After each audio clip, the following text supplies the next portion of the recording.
സ്കൂളിൽ പോകാൻ കഴിയുന്നില്ല എന്നുള്ള അവൻ്റെ ആ വിഷമം മനസ്സിലാക്കിയപ്പോൾ എനിക്കും വല്ലാതെ സങ്കടം തോന്നി. അപ്പോൾ ചോദിച്ചപ്പോൾ അവന് സ്കൂളിൽ വരാൻ വളരെ ഇഷ്ടമാണെന്ന് പറഞ്ഞു.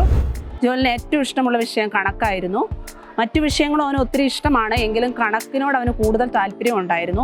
നന്നായിട്ട് പഠിക്കുന്ന കുട്ടിയാണ്, നല്ല മെമ്മറി പവർ ഉണ്ട് അവന്. എന്താണോ അടുത്ത ദിവസം പഠിക്കേണ്ടത് അവയെല്ലാം കൃത്യമായി പഠിച്ചു വരുന്ന ഒരു നല്ലൊരു കുട്ടിയാണ്.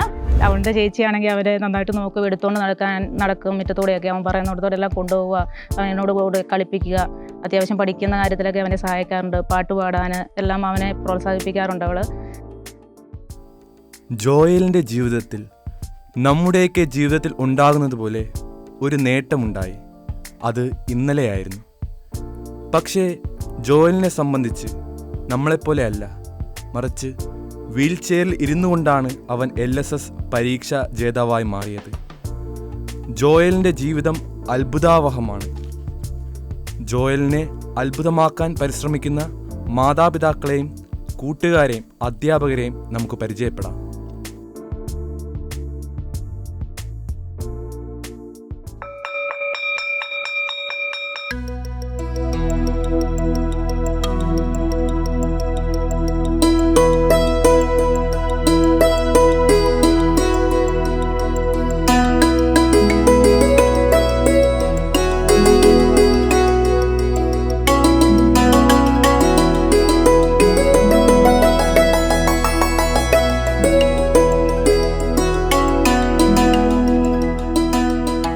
എൻ്റെ പേര് മിനി എബ്രഹാം. ഞാൻ ഫാത്തിമ UP സ്കൂളിലേക്ക് ഈ വർഷമാണ് ഹെഡ് മിസ്ട്രസ്സായിട്ട് കടന്നു വന്നത്. ജോയിൽ 4ാം ക്ലാസ്സിലെ വിദ്യാർത്ഥിയാണ്. 1ലെ ടീച്ചറാണ് ഇവനെ കണ്ടെത്തുന്നത്. 8 വയസ്സിലാണ് അവൻ ഈ സ്കൂളിലേക്ക് 1ാം ക്ലാസ്സിലേക്ക് കടന്നു വരുന്നത്. അപ്പോൾ അന്ന് തൊട്ടേ ടീച്ചേഴ്സിൻ്റെ നല്ലൊരു സപ്പോർട്ട് ഉള്ളത് കൊണ്ടാണ് ഈ പേരൻസ് അവനെ ഇവിടെ കൊണ്ടുവന്ന് വിട്ടിട്ട് പോകുന്നത്. അപ്പം അത് കഴിഞ്ഞാൽ പിന്നെ എല്ലാ കാര്യങ്ങളും കൂട്ടുകാരും ടീച്ചേഴ്സും തന്നെയാണ് ചെയ്യുന്നത്.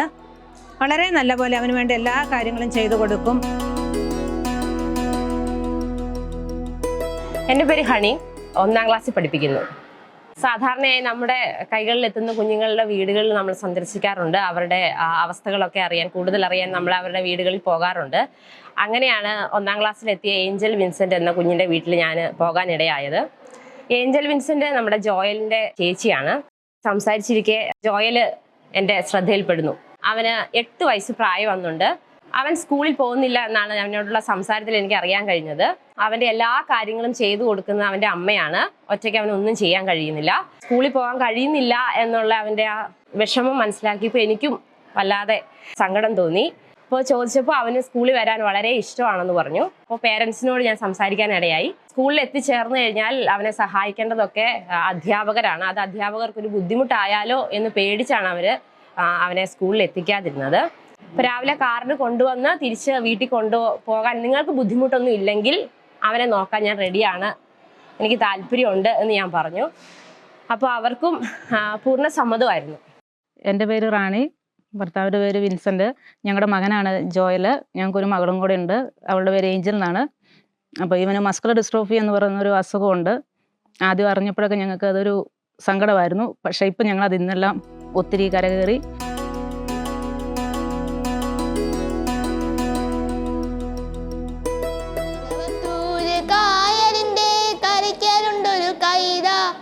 കൈത മുറിച്ചു മുള്ളും നീക്കി പൊളിയെടുക്കണ നേരം കൊടപ്പനയുടെ മറവിൽ നിന്നൊരു കള്ളനോട്ടം കണ്ടേ.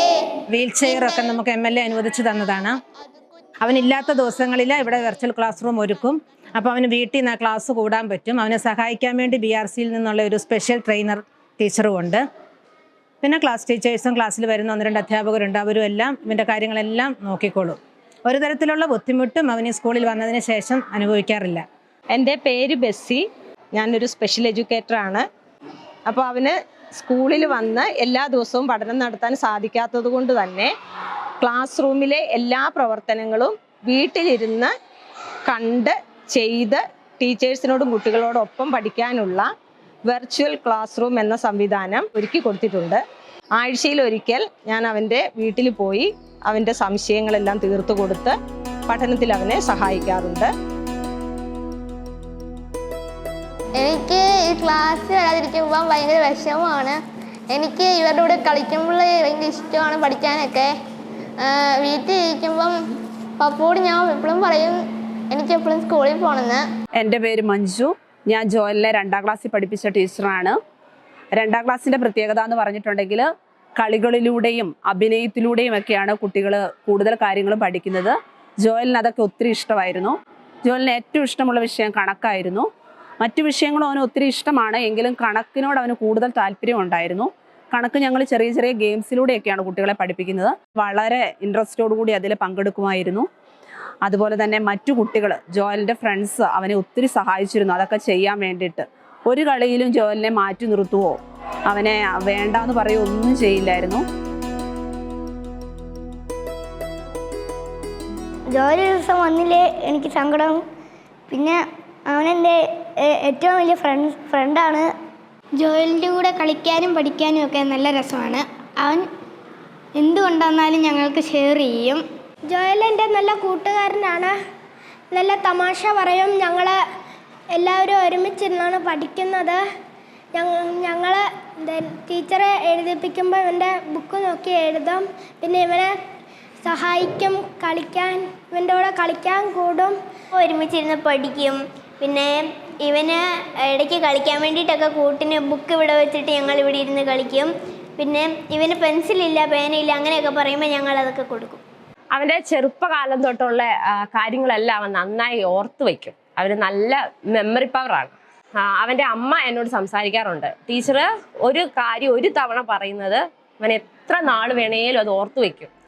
പിന്നീട് അവൻ പറഞ്ഞു തരികയും ചെയ്യും എന്ന് പറഞ്ഞു. എൻ്റെ പേര് ദിവ്യ.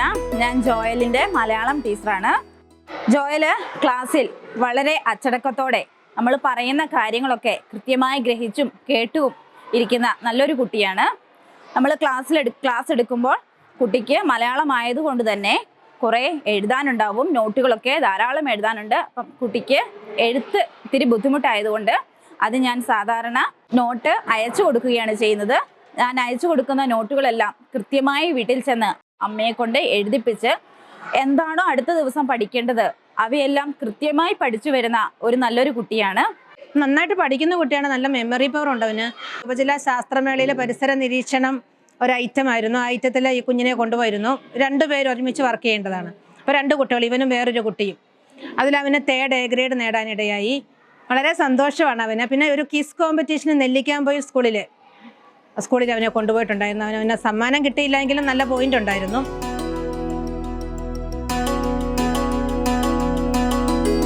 അവൻ്റെ ചേച്ചിയാണെങ്കിൽ അവരെ നന്നായിട്ട് നോക്കും, എടുത്തുകൊണ്ട് നടക്കും, മുറ്റത്തൂടെയൊക്കെ അവൻ പറയുന്നിടത്തോടെല്ലാം കൊണ്ടുപോവുക, അവനോട് കൂടെ കളിപ്പിക്കുക. അത്യാവശ്യം പഠിക്കുന്ന കാര്യത്തിലൊക്കെ അവനെ സഹായിക്കാറുണ്ട്. പാട്ട് പാടാൻ എല്ലാം അവനെ പ്രോത്സാഹിപ്പിക്കാറുണ്ട് അവള്. കടുക് മണിക്കൊരു കണ്ണുണ്ട്, കണ്ണിനകത്തൊരു കരളുണ്ട്, കടലുണ്ടീന്നൊരു ചെങ്ങായി കായ വറുത്തു കഴിഞ്ഞിട്ട്, കുടമൊരു കള്ളു കുടിച്ചിട്ട്, കരിമീൻ മുള്ളു കടിച്ചിട്ട്, കലഹം പറയണ കവലയിൽ നിന്നൊരു കണ്ണട വാങ്ങി വരുന്നുണ്ട്. ഞാൻ ഇവിടെ പറയാൻ പോകുന്ന കഥയുടെ പേരാണ് 2 കൂട്ടുകാർ. ഒരിക്കൽ 2 കൂട്ടുകാർ ഒരു മരുഭൂമിയിൽ കൂടി നടന്നു പോവുകയായിരുന്നു. ആ യാത്രയുടെ അവർ തമ്മിൽ ഒരു തർക്കമുണ്ടായി. ആ തർക്കത്തെ തുടർന്ന് ഒരു കൂട്ടുകാരൻ മറ്റൊരു കൂട്ടുകാരന്റെ മുഖത്തടിച്ചു. അടികൊണ്ട കൂട്ടുകാരന് ഒരുപാട് വേദനിച്ചു. എങ്കിലും അവൻ ഒന്നും പറഞ്ഞില്ല. പകരം മരുഭൂമിയിലെ മണലിൽ എഴുതി, ഇന്നെന്റെ പ്രിയ കൂട്ടുകാരൻ എന്റെ മുഖത്തടിച്ചു. അവർ അങ്ങനെ വീണ്ടും യാത്ര തുടങ്ങി. യാത്രയുടെ ദാഹിച്ചു വലഞ്ഞ അവർ ഒരു മരുപ്പുച്ച കണ്ടെത്താൻ ഇടയായി. അപ്പോൾ അവർ അതിൽ വെള്ളം കുടിക്കാൻ ഇറങ്ങിയപ്പോൾ അടികൊണ്ട കൂട്ടുകാരൻ ഒരു ചെറിയ കുഴിയിൽ മുങ്ങാൻ തുടങ്ങി. അപ്പോൾ അവന്റെ പ്രിയപ്പെട്ട കൂട്ടുകാരൻ അവനെ കഷ്ടപ്പെട്ട് രക്ഷിച്ചു. രക്ഷപ്പെട്ട കൂട്ടുകാരൻ അവിടെ ഉണ്ടായിരുന്ന കല്ലിൽ എഴുതി, ഇന്നെന്റെ പ്രിയ കൂട്ടുകാരൻ എന്റെ ജീവൻ രക്ഷിച്ചു. അപ്പോൾ അവനെ അടിച്ചതും പിന്നെ ജീവൻ രക്ഷിച്ചുമായ കൂട്ടുകാരൻ അവനോട് പറഞ്ഞു, ഞാൻ നിന്നെ വേദനിപ്പിച്ചപ്പോൾ നീ അത് മണലിൽ എഴുതി, എന്നാൽ ഞാൻ നിന്റെ ജീവൻ രക്ഷിച്ചപ്പോൾ എന്തുകൊണ്ടാണ് നീ അത് കല്ലിൽ കൊത്തിവെക്കുന്നത്? കൂട്ടുകാരൻ മറുപടി പറഞ്ഞു, ആരെങ്കിലും നമ്മളെ വേദനിപ്പിച്ചാൽ നമ്മൾ അത് മണലിൽ കൊത്തിവെക്കണം. ക്ഷമയാകുന്ന കാറ്റ് അതിനെ മായ്ച്ചു കളയും. എന്നാൽ ആരെങ്കിലും നമുക്ക് നല്ലത് ചെയ്താൽ നമ്മൾ അത് കല്ലിൽ കൊത്തിവെക്കണം, ഒരിക്കലും മാഞ്ഞു പോകാത്തതുപോലെ. നമുക്കറിയാം, പണ്ട് കാലത്ത് ഇങ്ങനെയുള്ള കുട്ടികളെല്ലാം മാറ്റി നിർത്തപ്പെട്ടവരായിരുന്നു. ഇപ്പം നമ്മൾ അവരെ ചേർത്ത് നിർത്തുകയാണ് ചെയ്യുന്നത്. ഒരു പ്രവർത്തനത്തിനും അവരെ മാറ്റി നിർത്താറില്ല. ജോയിൽ പഠിക്കാൻ മിടുക്കനായതുകൊണ്ട് തന്നെ ഈ വർഷം അവനെ LSS എഴുതിക്കണമെന്ന് അവരുടെ ക്ലാസ് ടീച്ചേഴ്സിനോടും HMനോടും പറഞ്ഞിരുന്നു. അതനുസരിച്ച് തന്നെ അവർ അതിനു വേണ്ട കൃത്യമായ പരിശീലനം നൽകി വരുന്നുണ്ട്. ഈ ബൈബിളിൽ മറ്റൊരു വചനമുണ്ട്, ഈ മുപ്പിരിച്ചരട് വേഗം പൊട്ടുകയില്ല. ഈ വീഡിയോ കണ്ടപ്പം നമുക്ക് മനസ്സിലായി കാണും, അവരുടെ കുടുംബം ഒന്നാണ്, അതുപോലെ സ്കൂള് ഒന്നാണ്, ആ ക്ലാസ്സിലെ കുഞ്ഞുങ്ങൾ ഒന്നാണ്. അതിങ്ങനെ മുപ്പിരിച്ചരട് പോലെ ഒന്നായി ജോയലിനോടൊപ്പം നിൽക്കുകയാണ്. ഈ ഒപ്പം നിൽക്കുന്നതിനപ്പുറം മറ്റൊരു ആത്മീയതയില്ല. വിശുദ്ധ കുർബാനയുമായി ബന്ധപ്പെട്ട വീഡിയോകൾ നിങ്ങൾക്ക് ലഭിക്കാൻ ഈ ചാനൽ സബ്സ്ക്രൈബ് ചെയ്യുക.